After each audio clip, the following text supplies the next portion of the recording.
Have you ever felt like you spend too much time on social media only to realize hours have passed scrolling through your feed? Or that your attention is constantly pulled by notifications, messages, and content you don't even remember why you started watching? If this has happened to you, know that it's not a coincidence. Social media is designed to keep you hooked, and the more time you spend online, the harder it becomes to disconnect. But what impact does this have on your life? Excessive social media use can affect your focus, increase anxiety, and even change how you feel about yourself. The worst part? Often we don't even realize how much it affects us. The good news is that you don't need to delete everything or disappear from the internet to regain control. Small changes can transform your relationship with social media and improve your mental health. In this video, I'll show you exactly how to do that. You'll understand why it's so difficult to detach from your phone and learn practical strategies to use social media in a more mindful and healthy way. If you feel like social media is stealing your time and peace, stay until the end. This could change your life. Have you ever wondered why it's so hard to go a day without checking your phone? Or why, even when you don't mean to, you find yourself automatically opening Instagram, TikTok, or Twitter? This doesn't happen by chance. Social media is designed to capture and keep your attention for as long as possible.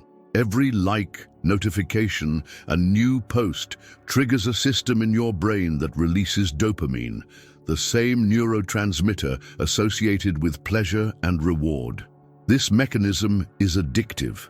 The more we use social media, the more our brain gets used to seeking this little dose of immediate pleasure.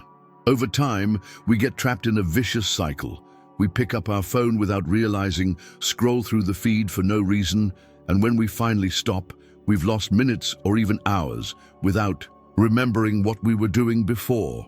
Additionally, social media platforms use designs that keep you connected. Infinite scrolling, for example, prevents you from having a natural stopping point.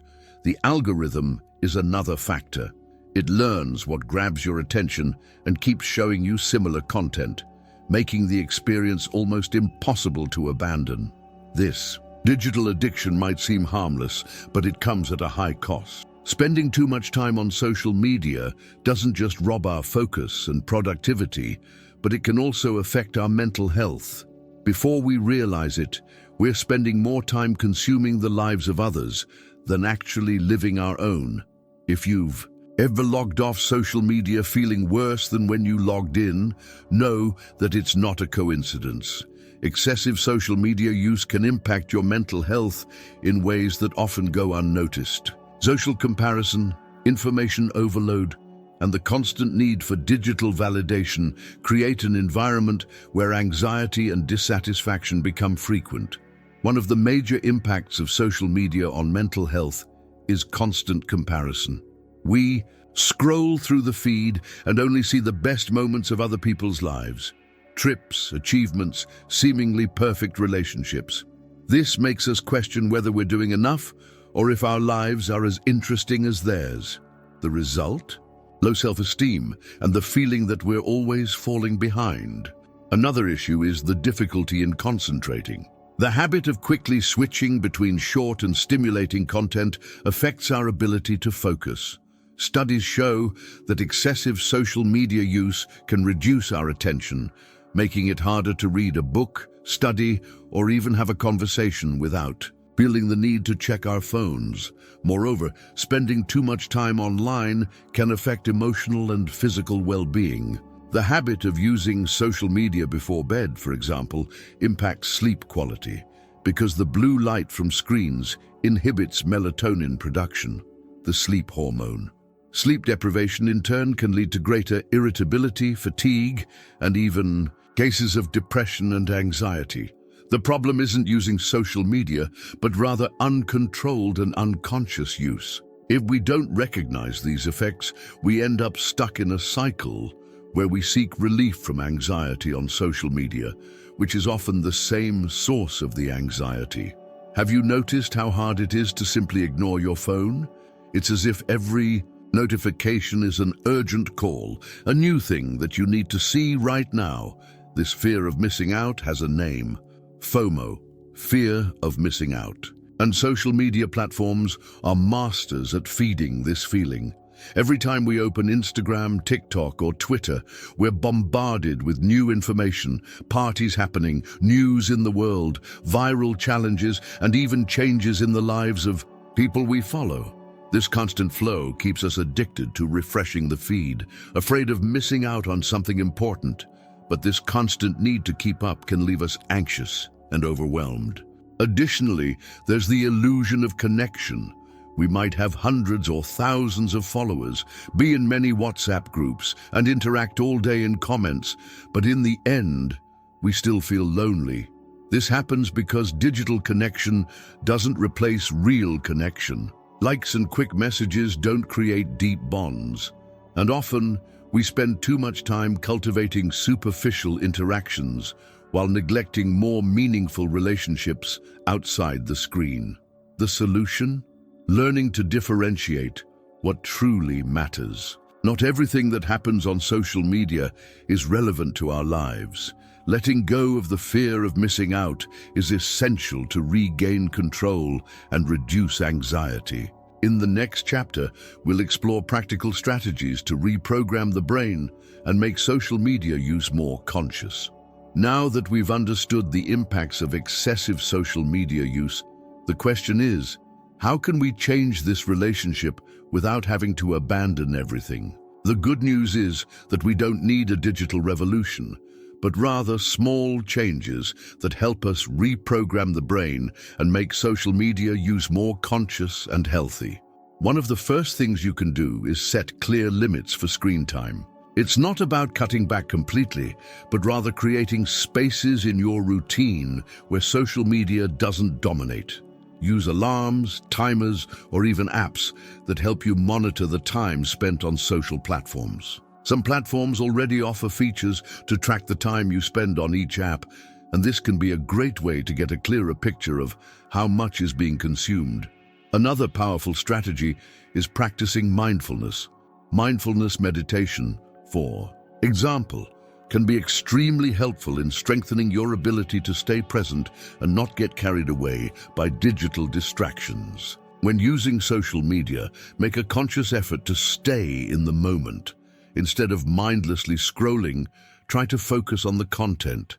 Notice how it makes you feel and evaluate whether it's truly important to you. This type of reflection can help cut down on the consumption pile and reduce the anxiety generated by social media.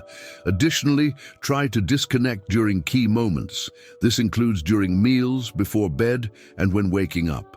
These strategic breaks not only help reduce digital pressure, but they also improve your physical and mental health. Give your brain a chance to rest and process information without constant digital overload. Reprogramming your brain doesn't mean completely distancing yourself from social media, but creating a more balanced and healthy relationship with it. In the next chapters, we'll see how to replace screen time with healthier habits that can transform your routine. Now that we've talked about reprogramming the brain for more conscious use of social media, the next step is to replace screen time with healthy habits that truly bring benefits to your well-being. It's not enough to just reduce digital use. You need to fill that space with activities that nourish your mind and body in a positive way. One of the most effective ways to start is by practicing physical exercise. It doesn't have to be anything extreme. A 20-minute walk a day can already make a huge difference. Besides improving your physical health, exercise helps reduce stress and anxiety, two problems often caused by excessive social media use. When you exercise, your body releases endorphins, which are hormones responsible for the feeling of well-being and happiness. Another healthy habit that can replace screen time is reading. If you like consuming content, why not swap a few minutes on the feed for a good book? Reading not only improves focus, but also reduces anxiety, offering a calmer escape from digital information overload. Start with books that interest you, but also consider exploring topics you wouldn't normally approach on social media. This can broaden your worldview and enrich your mind. Moreover, the simple act of spending time outdoors can be a great antidote to technology overload. Nature has a calming and restorative effect, and spending a few minutes a day outside, whether in a park or just in the garden, can be a powerful way to regain emotional balance. These alternatives not only help reduce online time, but also promote a healthier and more mindful lifestyle. In the next chapter, we'll talk about how to set practical digital limits to ensure you can maintain these new habits. Now that we've talked about replacing screen time with healthier habits, it's time to address a crucial point: how to actually set digital limits to maintain a healthy balance between the online and offline worlds. It's not enough to just say you'll use your phone less. You need to create practical and sustainable strategies that really work for your lifestyle. One of the first strategies is to define specific times for social media use. This can be done by creating periods during the day where you allow yourself to access your favorite platforms, but outside of those hours, you commit to staying offline. This helps avoid the temptation to enter the platforms for just one more minute and ending up wasting hours. A practical example is reserving 30 minutes in the morning to check your social media and another 30 minutes at night, leaving the rest of the day free for other activities. A great tool to help you maintain these limits is using time control apps. Some apps, like Forest or Moment, allow you to set a daily limit for social media use and even offer rewards when you meet that limit.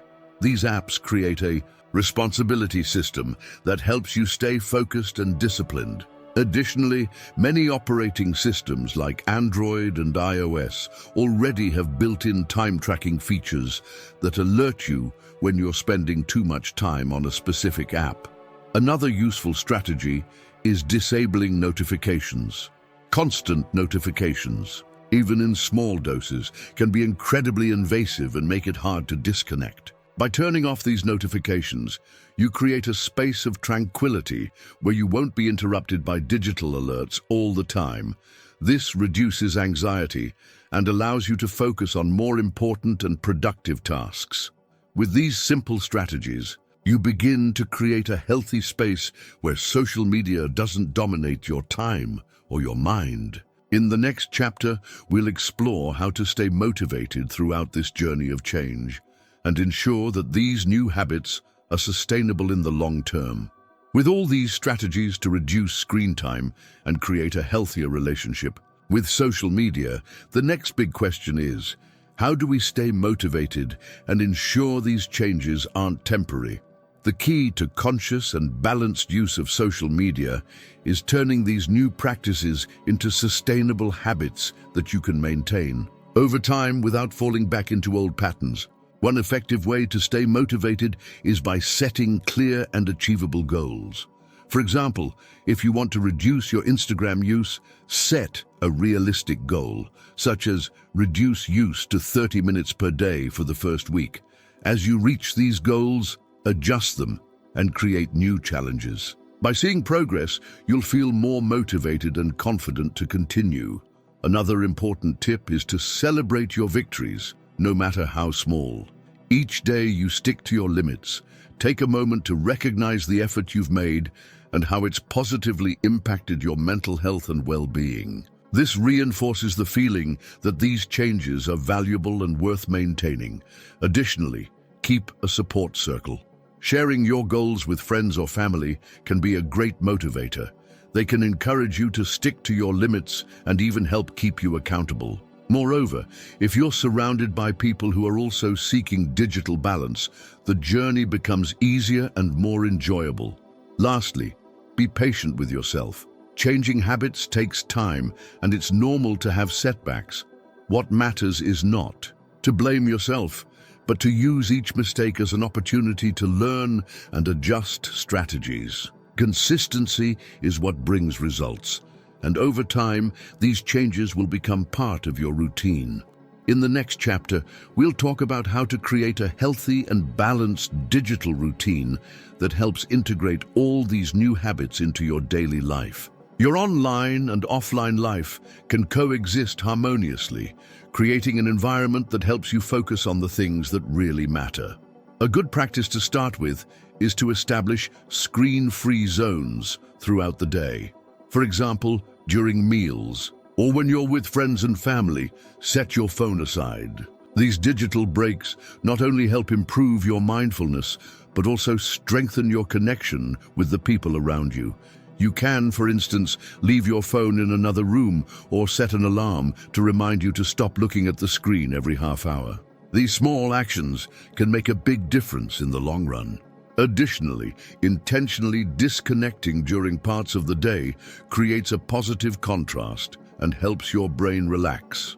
If previously the temptation to check your phone all the time seemed inevitable, now by establishing disconnection points, you're creating a routine where the digitalization of your time becomes more strategic and healthy.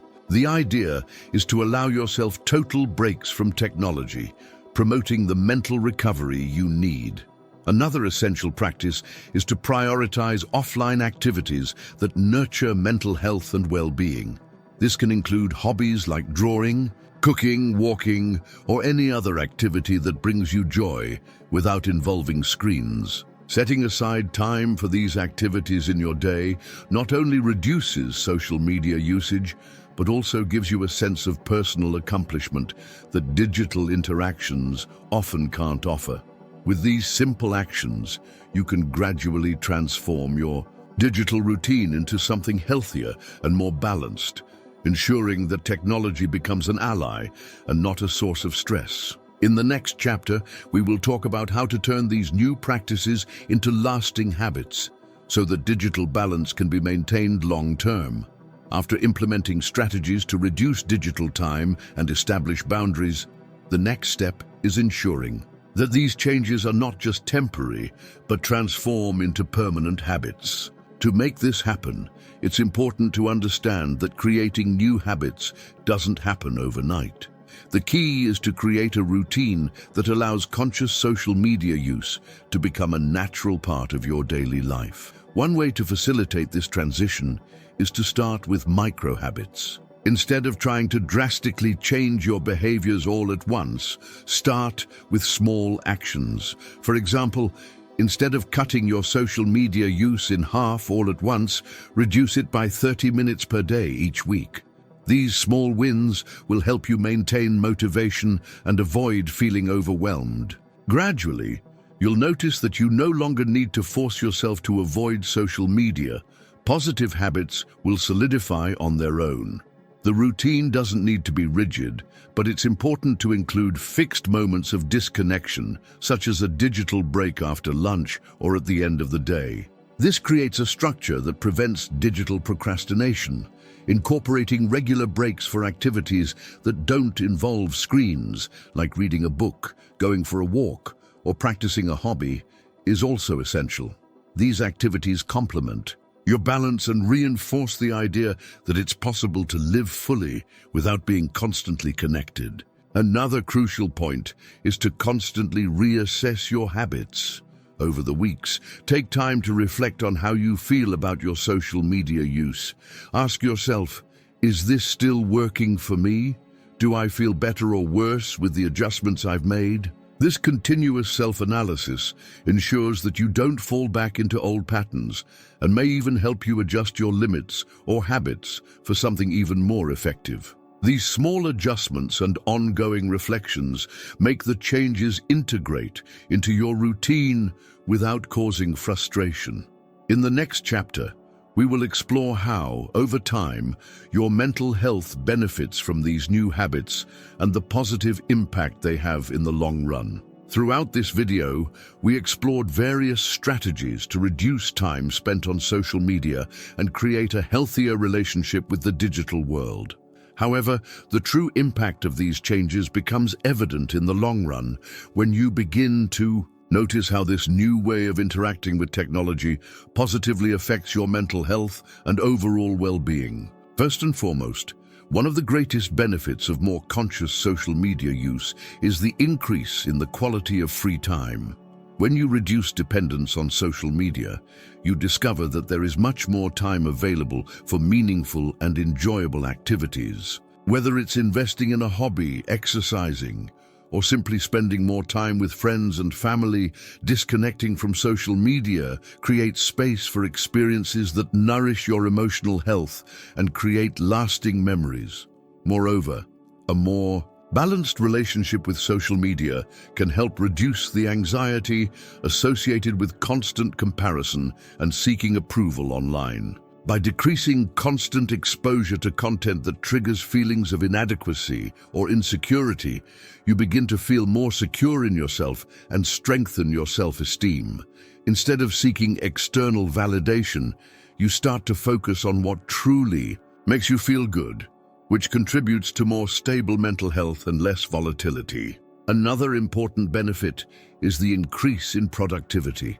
When you begin to set limits on social media use, it becomes easier to focus on the important tasks of the day, whether at work, in studies, or on personal projects. With fewer digital distractions, you can focus on what truly matters, improving your performance and reducing stress. Finally, this new balance with social media creates a sense of control and freedom.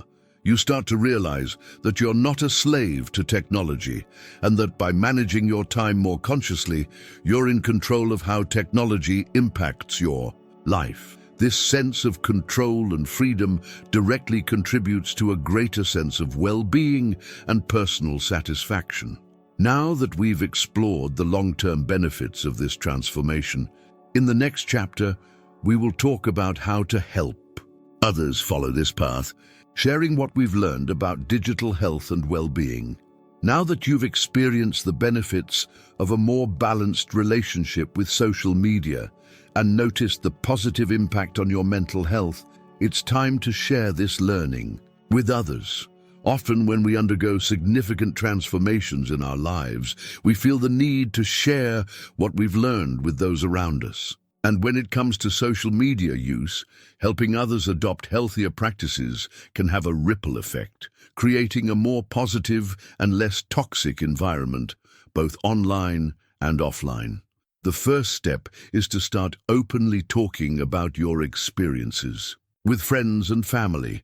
There's no need for lectures or sermons, but you can share how changes in your digital routine have helped improve your mental health. Sometimes people have no idea how excessive social media use can affect well-being, and your example might be what they need to start reflecting on their own habits. Speaking casually and without judgment can open doors to deeper conversations about the impact of technology in our lives. Additionally, you can create a support group or challenge to encourage collective change. If you have friends who are willing to change their digital habits, it may be interesting to create a space where everyone can share their struggles and victories, exchange tips, and motivate each other. For example, a digital detox challenge, where everyone commits to reducing social media time for a week and supports each other during the process, can be an excellent way to create a collaborative environment for positive changes. It's also worth sharing information about how healthy social media use can benefit mental health, whether on social media, blogs, or even in everyday conversations. What you've learned can be valuable to many people who, like you, are looking for digital balance. Sharing articles, books, or videos on this topic can be a great starting point to inspire others to rethink their own relationships with the digital world. By helping others, you not only reinforce your own commitment to change, but also contribute to a healthier, more positive environment, both in the digital world and in the real one. We've reached the end of this video, and now that we've explored how to transform social media use from something potentially harmful into a healthy tool, it's important to reflect on what you've learned and how it can translate into lasting change. The goal is not to eliminate social media from your life, but to create a more balanced relationship that allows you to enjoy its benefits without losing sight of what truly matters. As we've seen, conscious control over online time regularly. Disconnecting and seeking offline experiences are some strategies that, when integrated into your routine, can have a significant impact on your mental and emotional health. Over time, you'll notice that the quality of your digital life improves, and you'll be more present in the real world, with more time for people and activities that truly nourish you. The most important thing is to remember that this change is an ongoing process, and you don't need to be perfect. Like any habit, healthy social media use requires patience and consistency. The key is to stay committed to your mental health and know that, with small daily actions, you're creating a more balanced routine that helps you live better. Now, as you finish this video, you have the tools and knowledge to start adopting a healthier lifestyle with technology. Put into practice what you've learned here and, if necessary, share these ideas with those who can benefit from them as well. The key to a balanced relationship with social media is being conscious and intentional. Don't let the platforms control you. If you like this video, leave a like and subscribe to the channel so you don't miss more tips on how to improve your mental health and live a more balanced life. Also, share in the comments how you've been handling social media use and if the strategies discussed here have helped you. I'd love to hear your opinion. Thank you for watching. I hope the tips in this video have been helpful in helping you live a healthier and more balanced life with technology by your side and not in control. See you next time.